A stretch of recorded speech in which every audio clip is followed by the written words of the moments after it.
All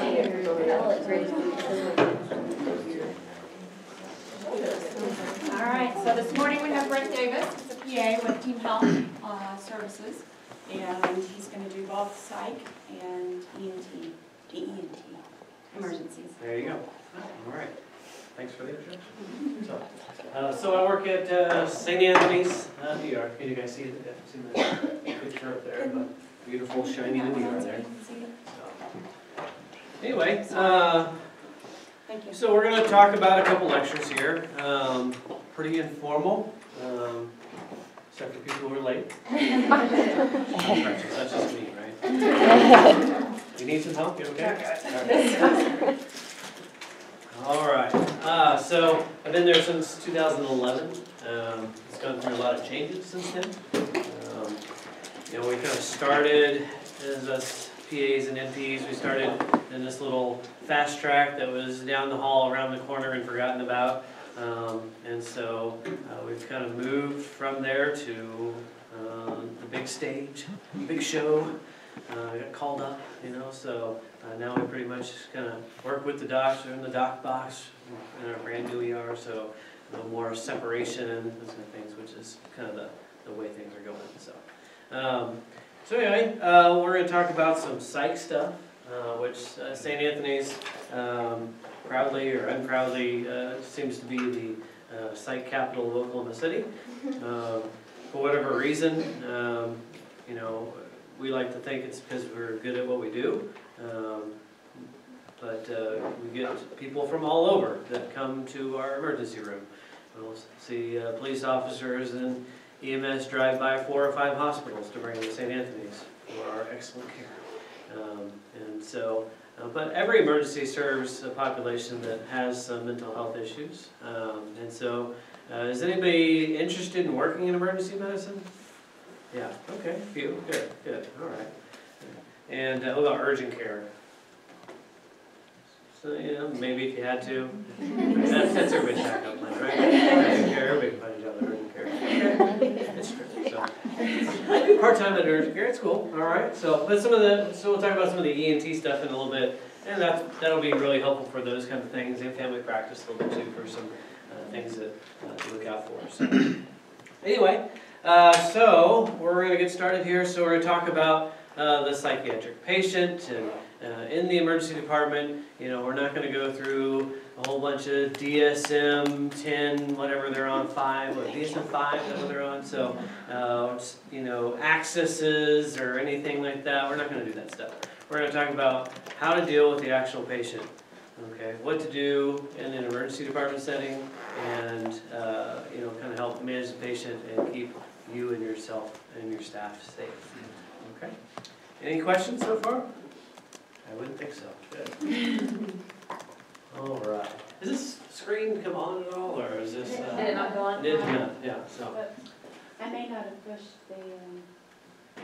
Well, these wouldn't It's be flashing on. red. Whatever that means. Oh, Oh, it says please wait.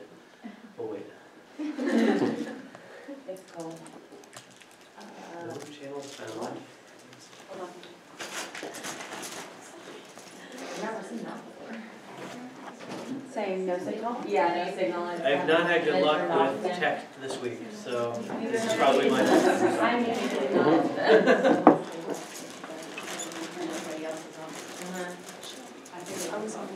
Oh, it was that.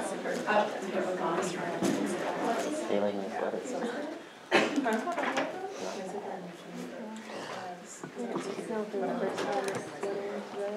Oh yeah? I like the cold, it's refreshing. I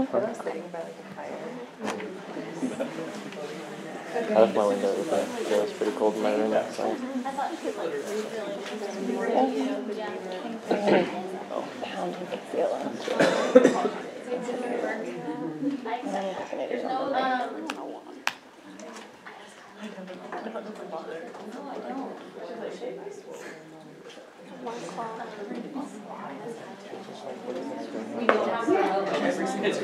Oh,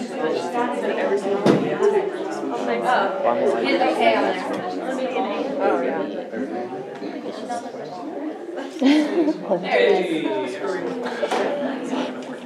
All right, now we're going fire.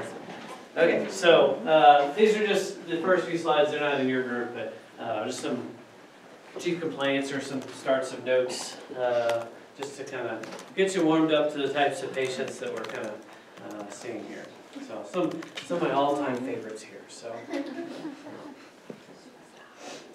this was a lady who came in for what seems like so not every patient that comes in is going to come in for a chief complaint of being something psychiatric.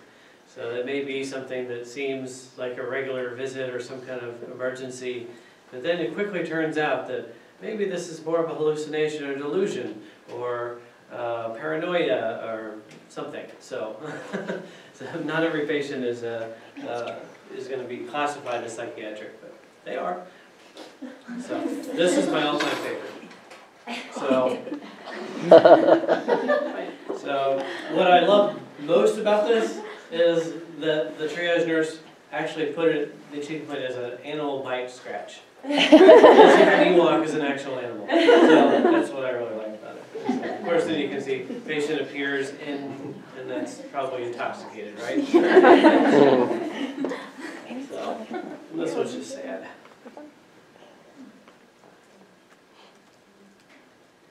I like how it's just kind of thrown in there in the middle too. It's like, hello staff, no one's heard of feces. Oh, suicidal threats. So,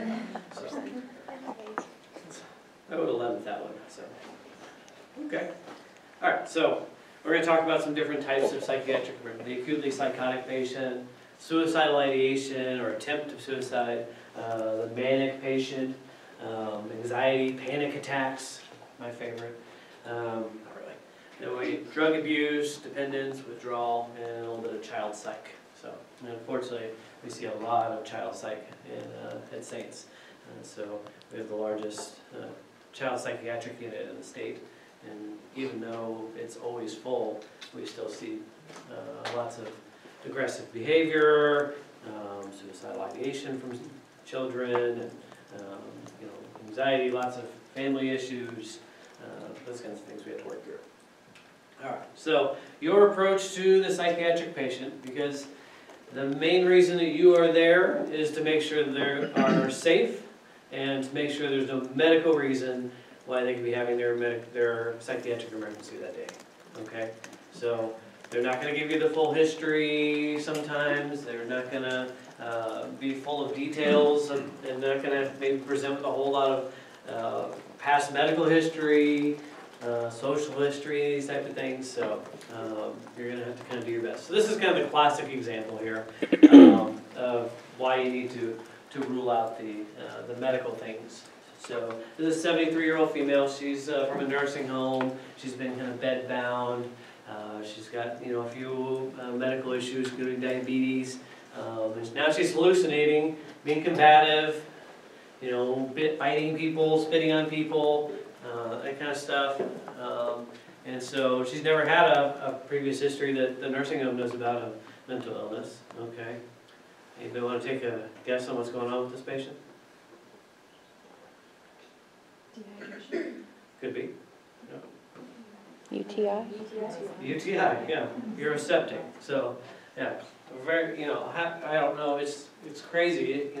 You would think that people in nursing homes would be trained about this kind of stuff and could have kind of recognized this.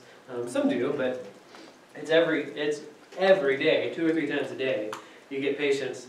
They're old, or they're in there for mental illness or physical disabilities or whatever, and this happens. They don't move. They have urination issues. They get a UTI. It festers. Nobody knows about it. Then they're really sick, and now they're hallucinating, and now it's a psychiatric emergency. So not really. Usually they get admitted medically, antibiotics, and they go back to the nursing home just fine without any psychiatric needs. Okay.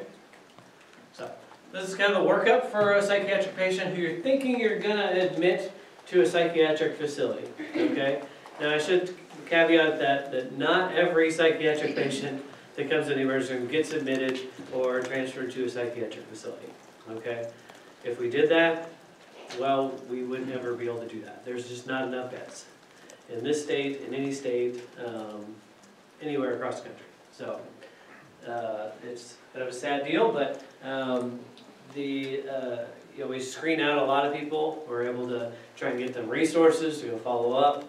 You know, we kind of have to base things on acuity. You know, is this person, you know, just kind of here, kind of, because they're starting to feel bad, and we're going to try and address that, or are they really going to go out and kill themselves? You know, we need to know that kind of stuff. So, anyways, organism labs, CBC. What kind of things might we see on a CBC that could, you know, potentially make somebody, you know, depressed or not feeling right? Anemia. Great. Good. Good. Okay. Gotcha. What about a CMP? What kind of things can we see on a CMP? Say it louder. Electrolyte imbalance. Electrolyte imbalance. Okay, she's saying a lot of things. How about the rest of the class? Okay. Anything else on there? How about somebody who drinks a lot? Yeah. Liver enzymes, right? So in a follow-up level, that would be an ammonia level. If they're just kind of altered, not really acting quite right, or acting kind of crazy. Okay. So the drug screen, I think that one's obvious. Okay. I don't think the UA, again, pretty obvious. Tricyclics. You know, we get this a lot. It's a pretty worthless test, honestly. There's so many false positives for tricyclics. So tricyclics are things like Elavil, things like that. You know, but there's not a whole lot of people actually on these medicines, but more people are taking you know, other things that can make it a false positive. Seroquel, Flexeril, Benadryl, those kinds of things can make this positive. So we get it because a lot of times the psychiatric facilities want us to get it. So alcohol level, I think that one goes without saying. Acetaminophen. So a lot of people will, you know, say they're going to overdose or attempt to overdose on something, and usually it's some kind of over-the-counter product. So a cold medicine or something like that. A lot of them have Tylenol. So it's a very important one. And then the salicylate level, not as common to people to take a whole lot of aspirin, but man, if you overdose on aspirin, that's a bad one. You become acidotic quick. So, and then other medication levels. So, you know, everything from valproic acid levels to, you know, there's a whole myriad of them. For a lot of seizure medicines have levels for them, and there's kinds of things. All right. Questions on that? Okay. So, other things you do in EKG, that's very important. You know, sometimes, you know, basically anybody over 60 who's there for a psychiatric complaint, you're getting an EKG. Okay. Anything you suspect of overdosing, you're going to get an EKG. Any person that's really, you know, kind of psychotic, and you're going to end up, you think that they're going to need a whole lot of antipsychotics, you probably want to go ahead and throw an EKG on there, because that way you can at least get a, you know, a QTC interval, because a lot of the psychiatric medicines that we talked about a little bit will kind of get some problems with that. Okay. Chest X-ray, not very common, but you know, occasionally somebody's got a little bit of hypoxia that's going to make them feel a little weird. So, CK, we use this one a lot. Okay, so CK, what's a CK? Okay, so what would a high CK indicate, perhaps? Rhabdo, right? So a lot of our patients, I've admitted more patients for rhabdo that come in for psychiatric complaints than I think any other thing, more than neurosepsis or those things. And so with methamphetamines and you know, K2 a few years ago was just throwing people in a rhabdo like crazy. Any big K2 smokers in here? Yeah, no? Bath salts, any of these ones like this. Learned the other day that apparently we're using cell phone scratch remover stuff is sold as a scratch remover, and some of the lingo and the stuff that they sell it with is pretty, you know, clean your thing for so many hours, and you know, you'll be able to use your cell phone all night, and these different things. And so just kind of weird stuff, and people are actually kind of smoking it and getting high. And so, yeah, so all kinds of stuff. So it's crazy. So, anyway, those people they just get off the rocker and they're not thinking about drinking water and, having a Gatorade every once in a while. So, they're gonna, they expend large amounts of energy, especially if there's some kind of altercation with the law enforcement or something like that. They're running, they're, streaking down the street naked and all this kind of stuff, so. All right, so how did you get here? So, most people, unlike Grey's Anatomy or something like that, they don't come in through the ambulance, okay? Often the police are the people who bring in our psychiatric patients. We'll get a call from,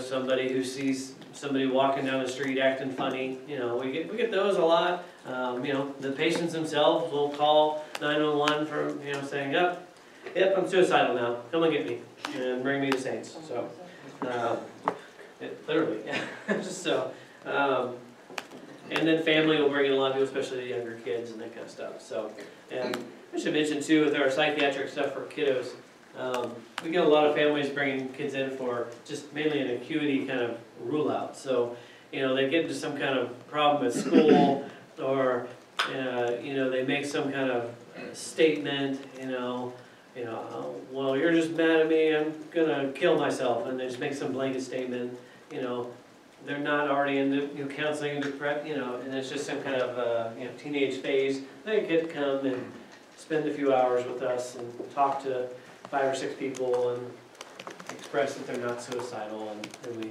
find them some resources for counseling for that. So, let's see. So before anybody dumps a patient off, whether it's a family member or whatever, we always try and get some information from them.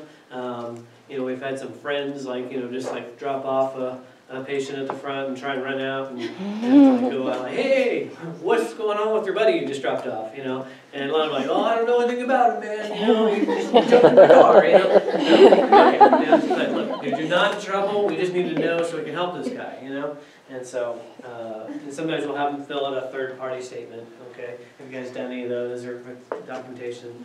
Okay, I'm sure we're gonna get to that stuff, but the nice thing in my ER is we have counselors that do all of our EOD paperwork and all that kind of stuff, so that's very nice. So, and then a lot of times the police will come in and say, yeah, I brought this guy in, I'm EOD-ing him. Like, that's great, but you can't do that in the state. You can write a peace officer statement, which is exactly like a third-party statement, and say the same thing that a family member would, and we'll still listen to you and probably keep them. But and so some of the times these family members write for things that are pretty weak. And you're like, really? This is, says that he threatened to kill himself last year, and now he was mad at you and yelled at you. Well, this is not really what we're looking for. So sometimes we have to kind of explain, you all right there? Okay. I'm a trained medical professional. All right. So the EOD in Oklahoma, basically what we can do is we can keep a patient who we think has a psychiatric illness a period of 72 hours, not including weekends or holidays, to get evaluated by a psychiatrist. This does not count any time in the emergency room.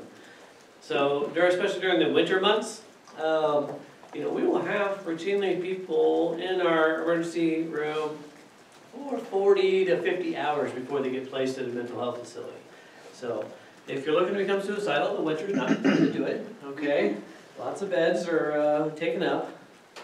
So, all right, let's talk about the acutely psychotic patient. So, they're going to be having, hearing voices, they're going to be seeing things, delusional, paranoid, okay? Other bizarre behaviors, pacing, that kind of stuff. Not pacing up here, by the way. I'm just wandering to express my point, okay?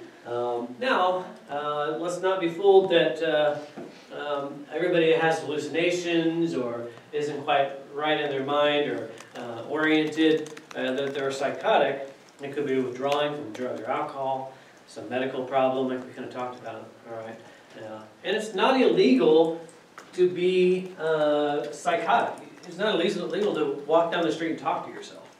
And so, as the gentrification of Midtown goes, we seem to get a lot more, do-gooders who would call and say, oh my gosh, there's this crazy person on the side of the street. They're just sitting there talking to themselves, and police will bring them in like, well, Okay, what do you want me to do about it? I can't, he's not hurting anybody, he's not wandering into traffic, you know, there's nothing there to say.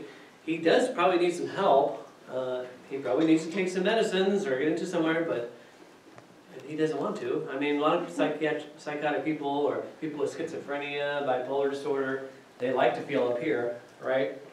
They don't like to feel, you know, a lot of these drugs, they just make them kind of no emotion.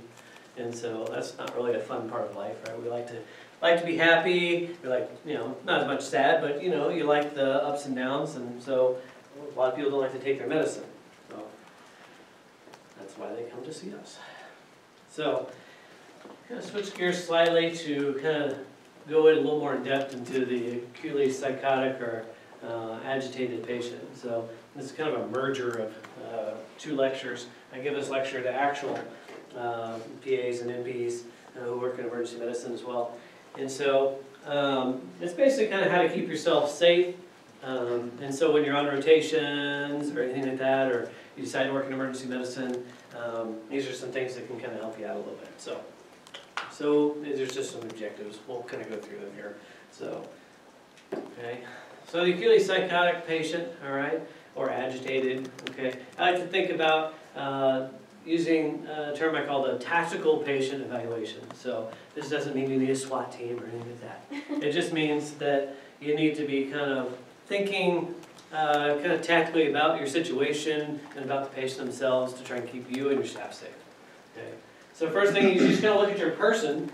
You know, do you have anything on you that can be used as a weapon? Probably. You probably have a stethoscope. Okay. You know, lanyards that tie around with a name badge, those kinds of things. Trauma shears, knives. All these people like to carry knives in the rooms here. I don't know why. You know, and then just in the room itself. So if we're going to put a psychiatric patient in there, we probably don't want an IV pole. Somebody can start swinging around. Okay. When we got to our new ER, they got us these nice new Mayo stands. They're great, awesome, except for one failure on them. They can kind of come apart pretty easily, and now my patient's got a mace and a shield, so now we're battling that. So we don't take all that out of the room, okay? You know, and we have some rooms that are geared towards psychiatric patients, and not every ER can do that because of size and those kinds of things, but you just want to kind of take a minute to get those things out of there if you can before or during the evaluation. So I always try and, you know, our rooms are these glass center rooms. This is pretty common in ER. So and so if they're, anyway, if they're psychiatric patient, the door is usually open, the curtains open anyway. So just kind of observe them from a distance, which is kind of fun. And just kind of see what their tendencies are when they interact with other people. You know, are they sitting there pacing back and forth? Are they sitting on the edge of the bed giving the crazy eyes? You know, those kinds of things are kind of neat things you kind of want to know before you go approach the patient and say, hey, I'm Brent Davis, I'm a PA, I'm going to take care of you today. You know, they don't really kind of respond to that too much, so that's not how I usually introduce myself. Some variation of that. So, but you want to control your own emotions and your fear, okay? Because it can be scary. And I'm gonna lie, I've been pretty freaked out by some of these people. Maybe some of these people are huge, you know, and they're hopped up on drugs or something like that. And, you know, I'm a big guy, but come on, all right? So I think that you gotta just gotta kind of get it off your face and get it out of your eyes a little bit, that kind of stuff. So I've got a nurse practitioner who's probably about 110 pounds soaking wet. And, ooh, she'll go in there. You don't want to get her mad. She will put these people in their place, and they're just not going to take any crap. So it doesn't matter how big you are necessarily, or anything like that. So you kind of enter the room in a non-threatening manner. So you don't want to come in, what's this guy here for? You know, or these kind of things. You know, usually open hands. So a lot of people, I always see this, people walk in with their hands behind their back, like this is somehow less threatening to a person who's paranoid or delusional. They're thinking, what the hell has this guy got behind their hands? You know, they got a needle, they got a shot, they're gonna lock me up, these kinds of things. So you gotta kind of think about what could be. So, you know, hands are out here, I'm open, I'm standing, I stand about 2 arm lengths away, so that's just enough for me to kind of back out if I need to, right? So you want to make sure there's nothing behind you. And so our rooms are kind of set up so that, like, if you guys are looking into the room and this is the bed, here's like a wall here, and so you kind of have two alleys. You got an area space here, and then you get a space here behind the wall. And so if you get back here and the patient gets crazy, I have to go all the way around the bed to get out of the room. So I got to stay in an area where I can get out quickly. And so that's not always possible, but you know, it's you know, hopefully the initial kind of setting. So you make eye contact, but you don't get into a stare down. So just convincing, so you let them know that you're a real person. You introduce yourself, try to establish some rapport. That's a nice Tweety Bird sweater you're having there. Looks very nice on you. Like your shoes, you know, anything that you know, could be kind of help you get in there. You know, a tattoo that they have, something like that. So that's a nice Hitler tattoo you have there. So. Okay. Think I'm joking. So so yeah, rapport, and then if an altercation seems imminent or anything like that, get out of there, get some help in there, and you know, security staff, police if they're still around.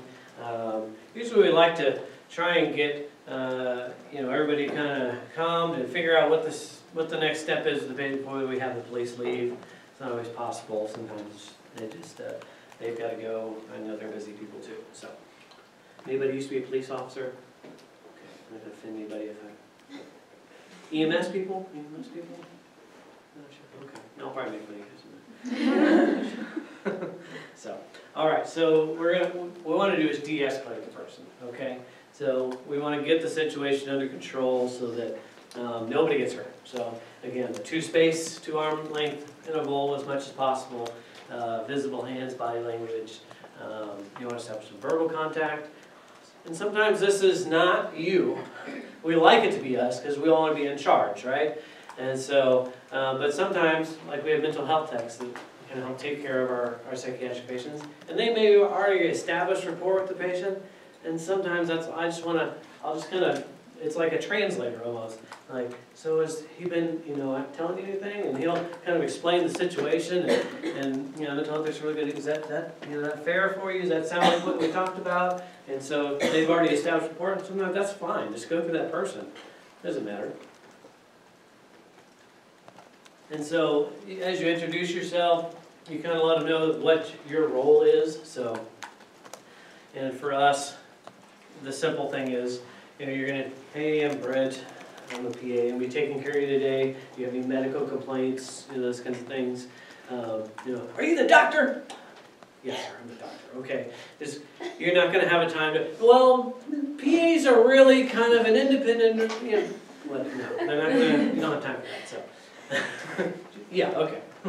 So you get into that, figure that role out, okay. And then, you know, you're trying to orient them as well. So what's your name? Andrew. Andrew, it's Brent. I'm a PA. We take care of you today. Do you have any medical complaints? No. Okay. All right. You're at St. Anthony Hospital. Okay. We're here to evaluate you because, you know, XYZ happened. You know, the police brought you in. They were a little concerned about you today. Those kind of things. So that's pretty non-threatening, right? It's not like, you know, we're going to lock your butt up in the, you know, rubber room with a straitjacket. So, which a lot of people think is going to happen. So, just keep it simple, repeat often. So, you know, again, Andrew, you're at St. Anthony Hospital. Okay, we're going to take good care of you. All right. So, those kind of things. Just going to keep repeating and try and keep people calm. So you also want to somehow, either between you or somebody's already established rapport, or through the EMS person who brought them, or the police officer, you know, kind of figure out what the person, their wants, their needs, their feelings, get rid of those kind of things. So you want to kind of, you can use by body language, kind of see, you know, even though they may be responding the right way to your questions, but their body language doesn't really say that they are. Like, yeah, fine. Yeah, we get that. We've all seen now the teenager or something like that. I'm fine. There's nothing wrong.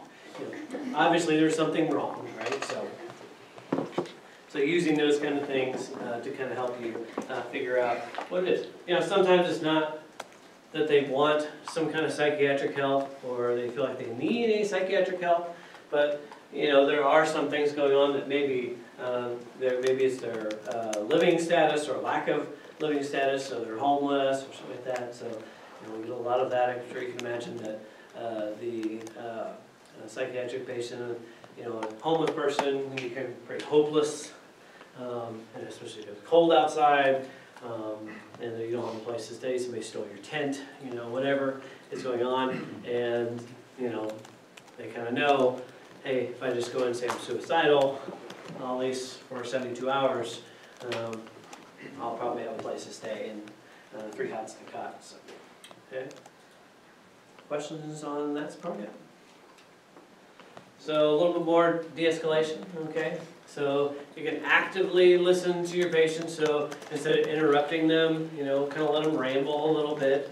A lot of patients will be pretty tangential and things like that. You can redirect them back around a little bit, but still listening, kind of stuff. If you can sit to listen, that seems to help.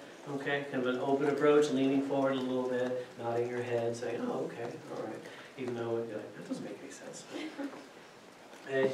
So you can use these positive words, yes, but, you know, so you agree with the truth of something, agree in principle, agree with the odds of something. So, yes, you can.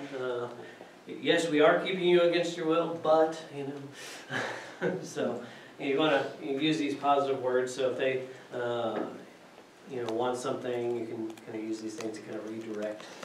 But start with a good positive word instead of just, no, you can't have that, no, you can't do that. So, okay. You know, a lot of times the thing that people want is phone calls, you know. And so, and somehow some of our staff have it in their mind that these people are being arrested and they're only allowed their one phone call and it can't happen. So, you know, they can make phone calls, but, you know, usually, and this kind of goes with the next part about laying down the law, you know, you kind of, I need to call so-and-so, I need to go, so, yes, you can make a phone call, but we're going to also do this, this, and this, and this first, okay? Or, I need some food, okay? Yes, you can have some food, but we're going to do this, this, and this, and this first, okay?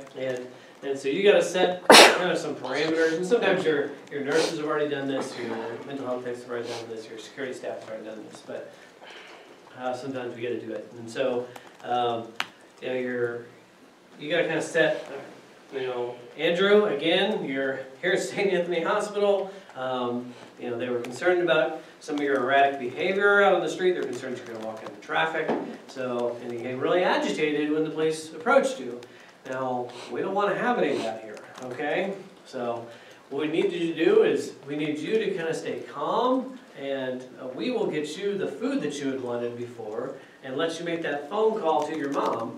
All right, but we're going to need you to do this, this, and this. We're going to get some blood from you, okay? Get a little urine sample. We're going to check these things out so we can get you the help that we think you need, okay? And so sometimes this involves coaching the patient into how to calm themselves down. So a lot of people lack some kind of, you know, way to kind of self-control a little bit. And so you can kind of tell them things to do. So, you know, Andrew, if you're feeling it, sorry, I'm picking on you, but we'll use somebody else. What's your name, sir? Ron. Okay. So, Ron, you're looking a little agitated. When you start to feel that way, it's normal to feel that way, but you just take some deep breaths, kind of try and focus on something else. You have your TV here. We'll have you kind of, you know, pick your favorite channel, kind of watch that. But I want you to know if you start feeling really bad and you don't think you can control it, I need you to let our staff know. We can help you get some medicine, okay? And so, telling those things, and then, you know, even, you know, asking the patient what drug works best for them in this situation. Nobody does this, and it's crazy. You're like, well, give them this medicine. Why don't you ask, all right, what medicine works best for you when you start to feel like this? Most of them will tell you, and most of them, I've had psychiatric patients just tell me, thank you for giving the medicine that actually works for them. So now you got to be careful, because some of them are suicidal, and they have an allergy to a medicine, and they ask you for the medicine they have an allergy to. Oh, they're sneaky. So luckily the computer doesn't let you do that. So anyway, those are some things that kind of help us. So you offer these choices and optimism, acts of kindness, blanket. If they come in kind of soiled clothing or something like that, maybe there's some clothing changes we can do, some new socks. Imagine what new socks can do. I mean, the feeling of putting on a new pair of socks is great, right? So shower if it's possible, or just cleaning up a little bit, some wipes or something can all be, make you feel human again, okay? So then when de-escalation fails, and well, I'd say about a good third of the time it does, okay? That's when we need to try and actually get the patient under control more physically, okay? And so what we want to do is kind of, you got to warn the patient that this is it. Ron, I'm sorry, you're out of control here, buddy. If you can't sit down right now, we're going to have to take action, and you're probably not going to like the consequence. We're going to put you in restraints. We're going to give you medicine, sedate you, okay? And there's always the possibility that you wake up with a tube down your throat, and you're not going to like that, okay? And so sometimes that works, and you can kind of get it back under control for a little bit, but then it'll escalate again. So the whole point is you need to outnumber the patient, okay? One-on-one or something. We had a security guard that was about like 70. So one 70-year-old security guard and a pregnant nurse. Probably not the best team to be going in this patient. So if you can find some better people there that can kind of help, that's always good. So I've heard a colleague tell me that they worked in a smaller hospital, and so sometimes they'd have to call one of their janitors who worked at night. There was like an ex-con that had, was working like a release or something like that. But he was a big guy and had tattoos and was kind of scary looking, so they'd bring him down, just kind of show a force a little bit. So, so that was helpful. So we need to get some more of those around. So we're going to have some, restraints already, okay? So we're going to talk about soft restraints, leather restraints, and then, using some mechanical advantage here. So I've brought some show and tell items in my bag of tricks here, so there's more for the next lecture. So we'll start these over here and here. These are soft restraints, okay? Anybody been a nurse before? Previous slide? No nurses, okay, good. I didn't mean good.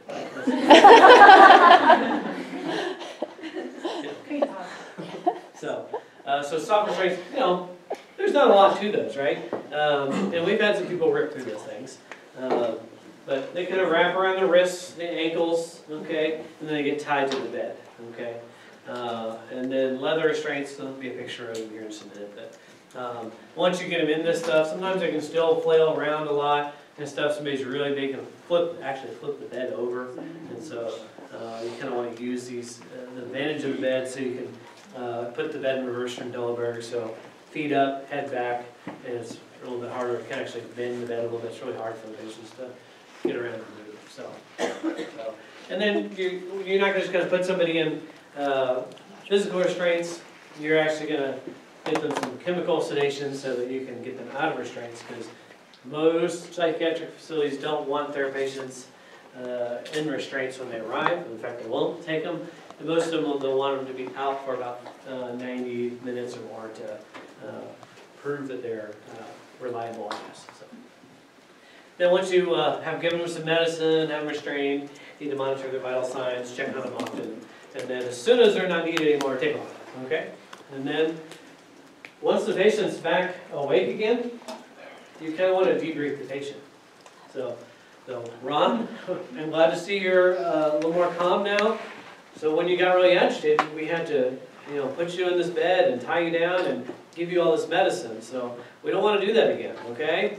So kind of going through that is kind of reassurance that good activity is rewarded, bad activity is punished. So here's your leather restraints. These are a picture of our old ones. They smell like urine. So I didn't bring them with us. So you're welcome. So anyway, it's just kind of a. Oh, there's the thing. There we go. So it doesn't work on that. There's a stick on this case. So these things, it just kind of wraps around the wrist and the ankle. It's a lot stronger, sturdier. It usually comes with a lock, so there's not a knot that you're tying, it's actually a lock with a key. Now you always don't, make sure you don't lose the key. So, we've misplaced it briefly. We've lost it. Okay. And so this is kind of talking about using the bed a little bit, and so you don't want to have the bed up too high because then if they rock it around, they're going to flip it over. Okay, so chemical sedation. So this is one lecture that I wish I'd had before I started, and so this has a lot of information about what medicines to use. I felt pretty lost when it came to meds to use on psychiatric patients when I started. So you're trying to use this to, like I said, either keep people calm before they escalate, which is ideal, or once they escalate to try and bring them down. So benzodiazepines are used a lot, okay? And so Ativan is probably the number one. Valium is also another one. Versed is another one. So Ativan is probably the most common one. So initial dose of 2 milligrams. So most things when you try and order them, will try and make you, computer systems will try and make you order 1 milligram. And so, and you give another 1 milligram in 30 minutes if we're still not there. So you kind of titrate to effect, so to speak. So, all right. So you're going to get some sedation out of it, anti-anxiety stuff, agitation. You can also use this in withdrawal. So, okay. And then your adverse effects, which are almost as important as your positive effects, is obviously you're going to get sedation. So if you get too much, you might be doing some extra procedures. Okay. So, which is fun when you're a student, but not so fun when you have a full ER full of people that you need to see. So they can get some hypotension, so again, monitoring their blood pressures is important. Okay, and then respiratory depression as well. So making sure that they have good airways and that kind of stuff.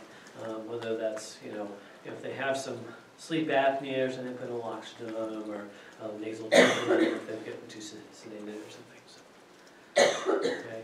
Our antipsychotics, okay, there's, you probably remember there's first generation or typical and atypical or second generation, okay. So the first generation, the most classic one is Haldol, okay. That's one that a lot of EMS people use, so their favorite cocktail at IMSA is, some Versed and Haldol, so it works pretty well. It's a good mixture, and so, 5 milligrams IM or IV initial dose, okay, and then you can repeat every 1 to 2 hours as needed. So your uses there: sedation, for psychosis, mania, agitation, okay, work pretty well. So the adverse effects and sedation, which is a good thing and a bad thing. So so the prolonged QTC on this is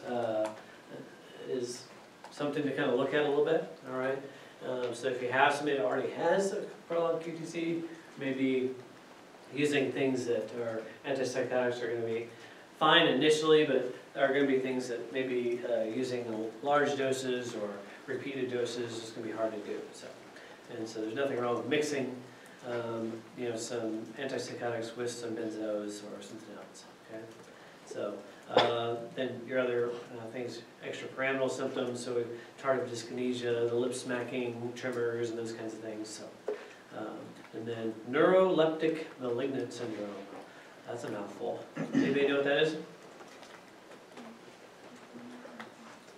Yes. Tachypnea, tachycardia, muscle starving. Right. Yep. Yeah, so basically, it causes this, you kind of lock up, they get hypothermic, tachycardic, and it's kind of a reaction to this. But it's pretty much, within, minutes of the dose. So you're going to know this one pretty soon. So the larger doses are associated with it higher than smaller doses. So for the atypicals, the second generation, kind of two ones that we kind of use often here. And so you can't use these IV, okay? So these ones are only IM available, okay? So Zyprexa, all right, is the trade name for it, okay? And so it's 5 or 10 milligrams, or Geodon, it's 10 to 20 milligrams, so Geodon is probably one of my favorite ones that works pretty well. So I like to refer this to as a, what is it,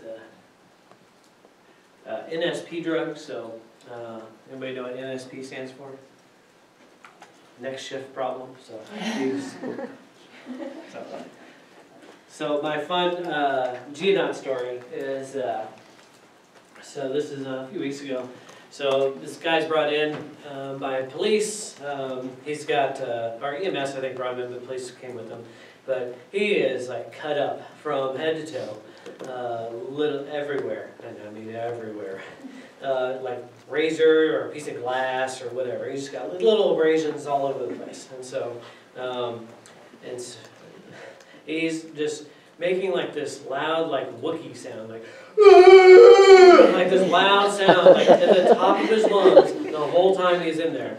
And so I'm in there, and the cops are trying to get him, calm down on the bed. He's walking with us and moving and that kind of stuff, but he's just not wanting to sit still. And so we're trying to get him cuffed to the bed, and he's trying to get away. So I'm on top of the bed, holding him down, with this guy like yelling. And I already told the nurse that I wanted some medicine for him. Okay, because obviously I kind of recognized the situation, from the lobby all the way to the room. And everybody noticed the situation. In fact, it was pretty hard not to. And so I'm holding down, and I ordered 20 of Geodon.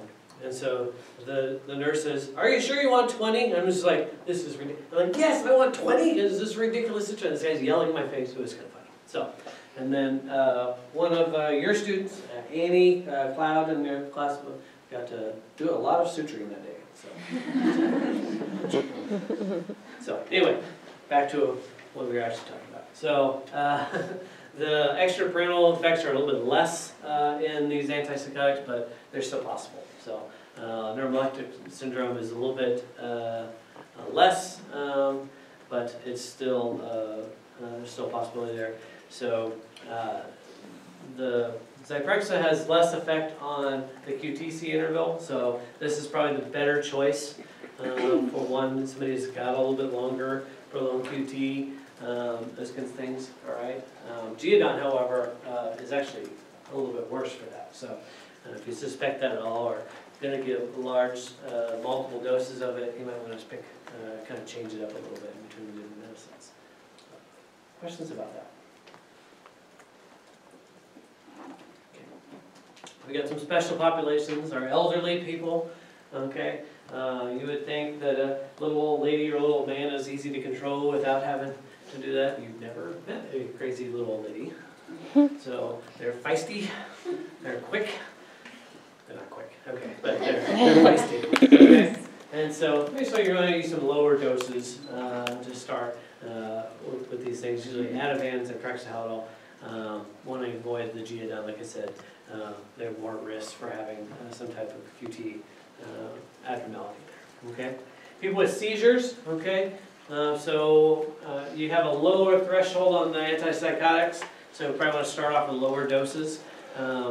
And benzos work really well because they're less likely to have seizures on benzos, okay? So peds and adolescents, oh man, I love when we get a crazy adolescent or ped. Always favorite, so it always just makes me cringe a little bit to order like an antipsychotic for an 8-year-old or something, but every once in a while you have to do that. So, but we like Benadryl. Benadryl works really well sometimes. Anybody have a kid that has an opposite reaction to Benadryl? No. Okay, so some kids it's just 180. They are hyper, and so they got to watch out for that. Usually ask the parents, hey, have you had Benadryl before? Does it make them crazy? Oh yeah, okay, we're going to avoid that. So, you can do Ativan, some lower doses, okay. You can do Haldol, some lower doses, Zyprexa, okay. And then our psych doctor has been doing some research lately, and he kind of realized that Thorazine is making a comeback in the child population, so the old drug. So kind of cringe. I had to do that the other day, and I kind of cringed a little bit. So that. And then with withdrawal, benzos are good. So Ativan, Librium, Valium, these kinds of things. So the doses are there. You can look at that. Okay. Questions on the special people? Okay. Most common complaint for psychiatric stuff is suicidal ideation. Okay. You know, whether it's for some kind of secondary gain, i.e., you know, food, shelter, something like that, or they're actually suicidal, or they're trying to make a significant other or something like that feel bad. Okay. You know, there's something else there probably, but what we got to do is kind of rule that out as best we can and try and see what you know, what we can do to help them. So we want to keep them safe in the emergency room, so we want to make sure they don't have any weapons on them. Several years ago, when I first started working, we had a suicidal patient who the security was busy, and so they couldn't come do their security search quite yet. The nurse elected to send them to the bathroom anyway to get their urine sample, get things started, you know, wait for the security person. And they had a large buck knife in their boot, and they pulled it out and sliced the wrist open really well. So we just want to make sure that they don't have those kinds of things on them. That's very helpful. I want to make sure the room itself doesn't have things that can hurt them. It's really hard to do. You know, when you just kind of look in the room, you're like, okay, yes, they could strangle themselves on that, they could choke themselves on that, they could jump off the bed and hit their head. You know, there's all kinds of things they could do to hurt themselves, but you know, trying to limit those things. So don't leave extra drugs in the room, you know, those kinds of things. Don't leave, you know, sometimes they'll come with all their pill bottles, that kind of stuff. I'm just going to leave them at bedside here, so the nurse can put them in the computer. Not a great idea. So, you know, shoot them down. So, okay. We actually, so like I mentioned before, we have some psychiatric rooms that are kind of helpful. If we're really concerned about a person being really agitated or, you know, actually like keeps actively trying to kill themselves, they actually have this garage door that kind of comes down over like the monitor and the all the blood pressure cuffs and the hoses and all that kind of stuff. So it kind of limits the amount of stuff that they can hurt themselves on. So, in fact, when they built our new ER, they had a bunch of, you know, big wigs from the parent company of Saints come in through, and they were showing them the new shiny ER, that kind of stuff. Oh, it was perfect time. We had a nice psychiatric patient. We had the gate down, and he was just banging on it. Anyway, so they need to have a guard or a sitter. So, you know, we have the fortunate that we have mental health techs to help us do the security guards and kind of stuff. And every place has it. Sometimes just your ER techs or some ER tech paramedics and EMS workers that work in the ER, that kind of stuff. Those are helpful. Nurses, that kind of stuff. Somebody's got to watch this patient, okay? And there's, you know, eye contact pretty much all the time, with the exception of, you know, going to the bathroom, and even then the door's not locked. So, excuse me. So then you also want to evaluate the threats, make sure that if you are going to send them home, that you're not sending them into a ripe situation. So, are the stressors at home what brought them to this? Are you going to send them back into that situation, make it worse? Are there weapons at home? You know, firearms especially. So, the teenage to 20-year-old male is statistically the most successful at suicide. So, you know, those kind of people, I'm probably going to be, even if their story's a little bit off, I'm probably more likely to keep them, just because statistically, they're more likely to kill themselves. Okay, so there was a push a little bit ago for us to not be able to ask people if they have guns in their home. I think it's an awful idea. So I think I kind of need to know that information. And then, you know, is there somebody responsible that can kind of keep over a watch over this? It can be a friend, it can be a relative, it can be, you know, somebody that can kind of help. You know, it's kind of, if they can recognize this person is getting worse, they can bring back call police or something like that. So, okay. So you need to kind of figure out, is this person actually done something to kill themselves, or are they, you know, just, you know, saying some stuff to try and make us feel like they did, to, you know, get some attention. And so, you know, attempted hanging sometimes isn't initially always as obvious. even if somebody attempted to hang and kind of partially hung or something like that, and they come in and hacking fine, they could still have some injuries there that could present later and can cause some problems, breathing, swallowing, those kind of things. So have some tracheal injuries that can present after some swelling or edema comes on and cause some problems. Okay, they cut themselves. A lot of people just look at the wrist. All right, well they didn't cut the wrist, they're fine. So, but a lot of people are cutting on their thighs and those kinds of things. So, you have a question? Yeah, do you usually just evaluate that by playing films, or do you do CT? For the neck, yeah, if we suspect a hanging, we do a CTA. So we do a CT angio in the neck. So this gets the arteries and the veins and that kind of stuff. Yeah. So the kind of basic rule is that either if you're having trouble swallowing or breathing, or you see what's called ligature marks. So this is kind of a red, kind of bruised, kind of ecchymosis kind of line around the neck, where the road or cord or wherever it was. And then if they have any tracheal deviation or abnormalities, something like that. So, all right. So gunshot wounds. I mean, we've had people that have come in.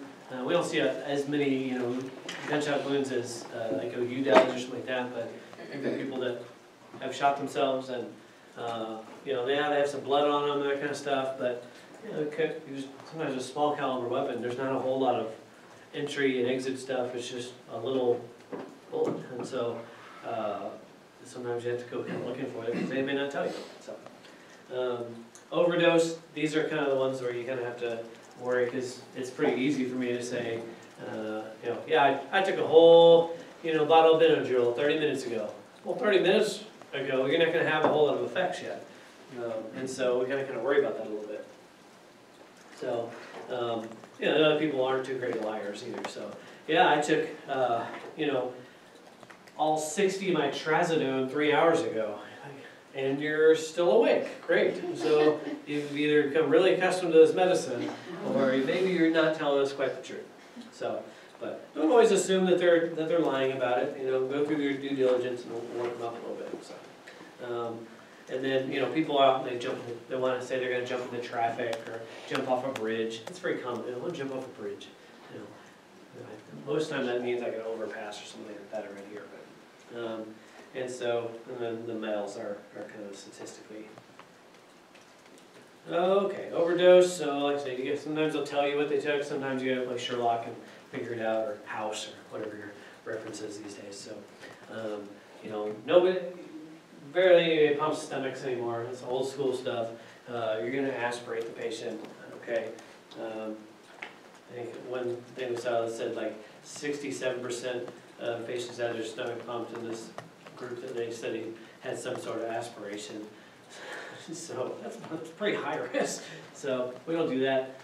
If they're using a product that you don't know about, or some kind of over-the-counter thing, poison control is very helpful. In this one, so they, you just call them, tell them the product. They got a fact sheet on it that can tell you what kind of things are in there to kind of look out for, what kind of things to monitor.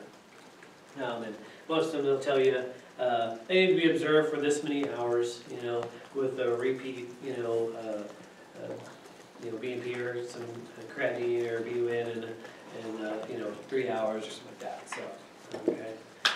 So I love poison control. So I had a about a 3-year-old or something like that those little packets that come in like shoes or whatever you buy, they're little desk yes. And so they all say do not eat, and they're scary, like little crossbones, that kind of stuff, poison, that kind of stuff. So he had taken and ate probably about 8 or 9 of those, and so the mom rightly was freaking out. And so brought him in, and I called poison control, and I was of course kind of concerned myself because I don't know what's in these things. They were desiccants and things. And so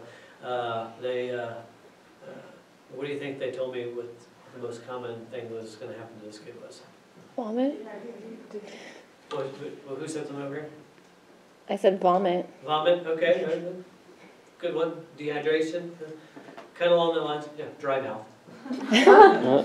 So apparently not as deadly as you thought. So I still wouldn't recommend eating them. Oh, that's fun.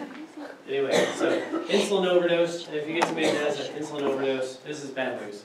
Especially a long-acting, or any of these sulfonylureas or anything like that as well. This guy continues to drop their blood sugar. These people need to be on ICU on a drip. And so it's just nothing to joke around about. Get them up there, get them on a dextrose drip or something like that.